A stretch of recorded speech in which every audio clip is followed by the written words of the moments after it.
Baik, Assalamualaikum warahmatullahi wabarakatuh. Perkenalkan, saya Anissa Sintaningrum dengan NIM 23021100034. Pendidikan Seni Rupa Angkatan 2023 Universitas Negeri Semarang. Dengan pada mata kuliah kajian seni rupa anak ini, saya akan mempresentasikan hasil analisis gambar anak, yaitu mengenai periodisasi, tipologi, serta corak seni rupa anak. Nah, jadi langsung saja di sini ada karya yang pertama, eh, periodisasi dalam gambar anak tersebut menurut saya itu nasabagan atau sematik. Jadi gambar manusianya itu udah mulai memiliki bentuk yang jelas dan konsisten dan terlihat bagian dalam tubuhnya itu transparan atau X-ray yang merupakan salah satu ciri dari khas Tahabagan. Jadi karena anak menggambar berdasarkan apa yang ia ketahui. Lalu tipologinya itu tipologi yang menurut saya adalah haptik. Karena di sini kalau dilihat dari gambarnya, anak itu lebih menonjolkan pengetahuannya dia tentang tubuh daripada apa yang bersifat subjektif. Atau daripada apa yang tampak secara nyata. Jadi gambarnya ini menurut saya itu lebih subjektif. Karena bagian dalam tubuh itu tetap ditampilkan. Terus ada corak dari karya tersebut yaitu tampak transparan atau ekstra bisa dilihat dari ini, dari tulangnya kelihatan. Nah, jadi menampilkan bagian dalam tubuh yang sebenarnya tidak terlihat dari luar. Jadi tulang ini contohnya. Terus gambar tersebut menunjukkan persepsi dan pengetahuan anak tentang objek, bukan hanya apa yang tampak secara visual, tetapi ya persepsi dari anak tersebut. Misalnya ini ada lengannya kelihatan, padahal sebenarnya kalau dilihat dari mata kan lengan ini harusnya, tulang lengan ini harusnya nggak kelihatan kan. Kira-kira seperti itu. Terus ada yang kedua, gambar yang kedua. Jadi dari periodisasinya sendiri, gambar tersebut termasuk dalam masa gambar perabagan atau presematik. Bentuk objek mulai dapat dikenali, tapi gambar tersebut belum memiliki bentuk yang konsisten. Contohnya karakter karakter ini tidak memiliki jari maupun anatominya itu belum begitu yang jelas-jelas banget gitu. Misalnya ini kucing atau apa ini nggak tahu, kurang tahu antara kucing atau kelinci, dia kepalanya besar sekali tapi kakinya garis-garis doang dan sebagainya. Terus ada tipologinya tipologi haptik karena gambar tersebut dibuat secara spontan dan simbolis. Anak itu lebih mengekspresikan gagasan tentang aktivitas bermain daripada kemiripan yang sebenarnya ini kegiatannya. Mungkin kayak yang lebih, yang menurut mereka bersenang-senang, mereka gambar sebisanya gitu ya. Terus coraknya itu tampak depan, bisa dilihat kayak ini karakternya bisa dilihat dari depan semua. Nah, tokoh manusia digambarkan menghadap ke depan sehingga bagian wajah dan tubuh dapat terlihat secara langsung dari sudut pandang depan. Lalu ada gambar yang ketiga. Gambar yang ketiga ini adalah pada masa gambar coreng-moreng atau yang pertama ya, itu atau scribbling. Gambar gambar ini belum menggambarkan objek yang jelas dan gambar masih berupa coretan yang spontan. Jadi belum ada belum merepresentasikan apapun. Terus tipologinya itu tipologi haptik karena coretan yang dibuat itu secara spontan tanpa memperhatikan kemiripan dengan objek tertentu. Untuk coraknya tidak dapat saya identifikasi, jadi saya kosongkan. Lalu ada gambar yang keempat. Ini periodisasinya ada di masa realisme awal atau dawning realism. Nah, jadi anak ini mulai menggambarkan lingkungan secara lebih rinci dengan banyak objek. Teman saya ini orangnya sangat banyak, ada berkegiatan, ada mobil, ada gedung-gedung juga.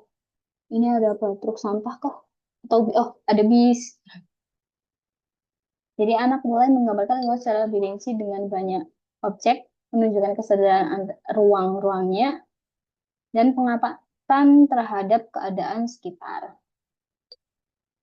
Lalu ini tipologinya termasuk tipologi visual, karena anak itu berusaha menggambarkan objek sesuai hasil pengamatan dia. Menggambarkan, kayaknya ini dia berusaha untuk menggambarkan keadaan kota ya. Nah, terlihat adanya penguasaan ruang, detail lingkungannya juga, dan hubungan antar objek. Jadi ada bis dan apa ini, toko es krim atau bis?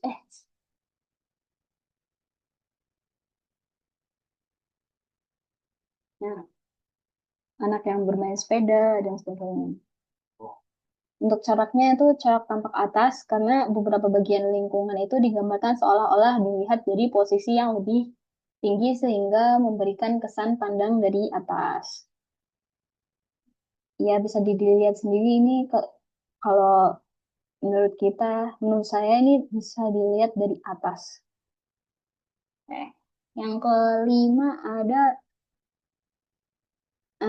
menurut saya periodisasinya ini masa bagan atau sematik karena objek-objeknya itu memiliki bentuk yang tetap, bisa dilihat hampir sama semuanya ini sama ini sama ini sama ini, dan pola yang berulang serta serta mudah dikenali. Jadi ini menggambarkan apa ya? Nah, gitulah, bisa dikenali lah. Terus untuk tipologinya ini termasuk tipologi campuran karena anak ini memperlihatkan bentuk pohon berdasarkan pengamatan visualnya dia, tapi juga menampilkan bagian dalam yang sebenarnya tidak terlihat seperti ini. Ini seharusnya kalau kita lihat langsung nggak kelihatan, tapi objek-objek ini digambar oleh anak jadi terlihat. Terus terdapat gabungan unsur visual dan haptik. Visualnya bisa dilihat tadi udah mulai jelas gambar pohon dan sebagainya seperti itu. Terus untuk coraknya itu tampak transparan. Ini bisa yang sebenarnya harusnya di dalam itu, tapi mereka eh dia anak ini menggambar dengan terlihat.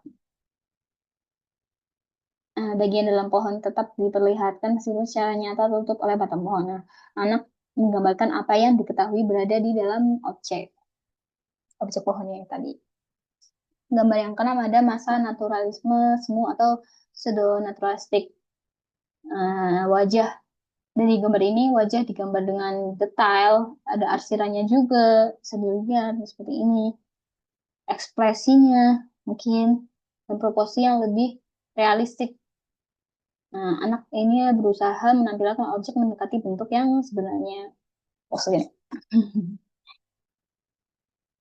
Lalu tipologinya ada tipologi visual.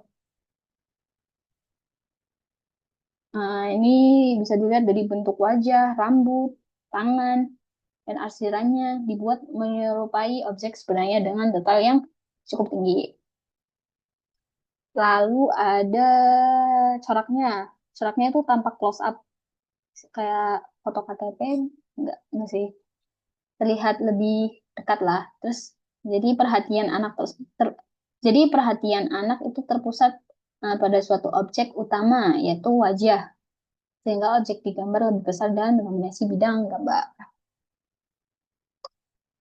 Gambar selanjutnya ini termasuk pada periodisasinya itu masa realisme awal atau dawning realism. Jadi gambar ini menunjukkan aktivitas manusia dengan detail yang lebih banyak serta usaha menggambarkan gerak dan situasi secara nyata, tetapi belum sepenuhnya realistik. Tidak dilihat kayak ini kayak kegiatan para tentara yang mau berperang, ada orang yang memberikan apa ini sejenis koran mungkin ya, eh dan sebagainya. Terus tipologinya ada tipologi visual.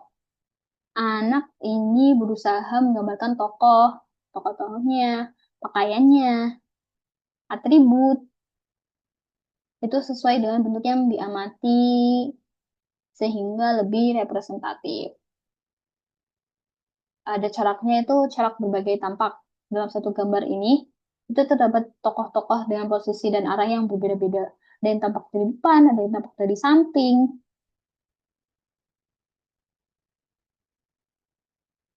Lalu, anak ini menggabungkan beberapa sudut pandang untuk menggambarkan situasi yang ingin ditampilkan.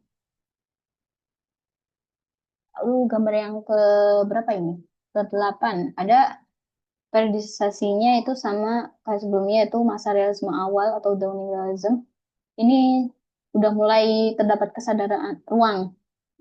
Ruang ini, ruang di dalam ruangan, terus ukuran objeknya, antara pintu dan orang, hubungan antar objek dengan ruangan, pintunya yang ada di ruangan ini, terus meja,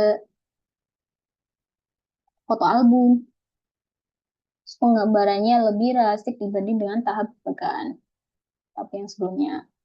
Lalu ada tipologinya itu tipologi visual karena terlihat usaha menggambarkan ruang, jarak, dan ukuran objeknya itu sesuai dengan kondisi nyata sehingga menunjukkan pengamatan visual dari anak tersebut yang menggambar ini. Terus coraknya itu corak dari tampak depan atau front angle view. Jadi objek ruangan, pintu, dan manusia ini digambarkan tampak depan, dari depan sehingga bagian muka objek itu lebih dominan terlihat. Ini. Yang terakhir ada pada masa periodisasi masa gambar prabagan atau presematik. Nah, ini bentuk objeknya itu mulai dapat dikenali, tapi belum memiliki bentuk yang apa ya, yang konsisten. So kayak tangannya, kakinya, ini kepalanya. Contohnya itu karakter yang hanya memiliki 3 jari, ya kan? Terus anatominya itu belum begitu jelas. Ini ada di masa perdagangan. Lalu tipologinya ada tipologi haptik karena bentuk manusia ini digambarkan secara lebih ke simbolis kali ya, terus subjektif tanpa memperhatikan proporsi yang sebenarnya, belum belum bisa memperhatikan proporsi yang sebenarnya. Terus ada coraknya itu corak tampak depan, bisa dilihat wajahnya terlihat dari depan ini mungkin wajah kali ya, ini tampak depan, badannya, wajah dan tubuh tokoh digambarkan menghadap ke depan sehingga cirinya sesuai dengan sudut pandang depan atau front of front angle view. Mungkin itu saja, cukup dari saya, analisis dari saya, kurang lebihnya mohon maaf. Wassalamualaikum warahmatullahi wabarakatuh.